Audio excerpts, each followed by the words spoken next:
പ്രാപ്പോയിൽ അപകടാവസ്ഥയിൽ കൈവരി പണിയാത്ത കലിങ്കിൽ താൽക്കാലിക സുരക്ഷിതത്വം തീർത്ത് വഴിവിളക്ക് കൂട്ടായ്മ. കഴിഞ്ഞ ദിവസം ഒരു കുട്ടി വലിയൊരു അപകടത്തിൽ നിന്നും അത്ഭുതകരമായാണ് രക്ഷപ്പെട്ടത്. തുടർന്നാണ് ഇവിടെ താൽക്കാലിക കൈവരി പണിഞ്ഞത്.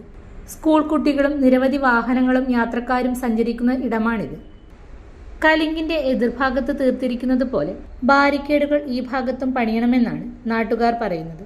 നിർമ്മാണ പ്രവൃത്തിക്ക് സുമേഷ്, ഓമനക്കുട്ടൻ, ഷാജൻ, സന്തോഷ്, നന്ദന, അലീഫ്, അക്ഷയ് തുടങ്ങിയവർ നേതൃത്വം നൽകി.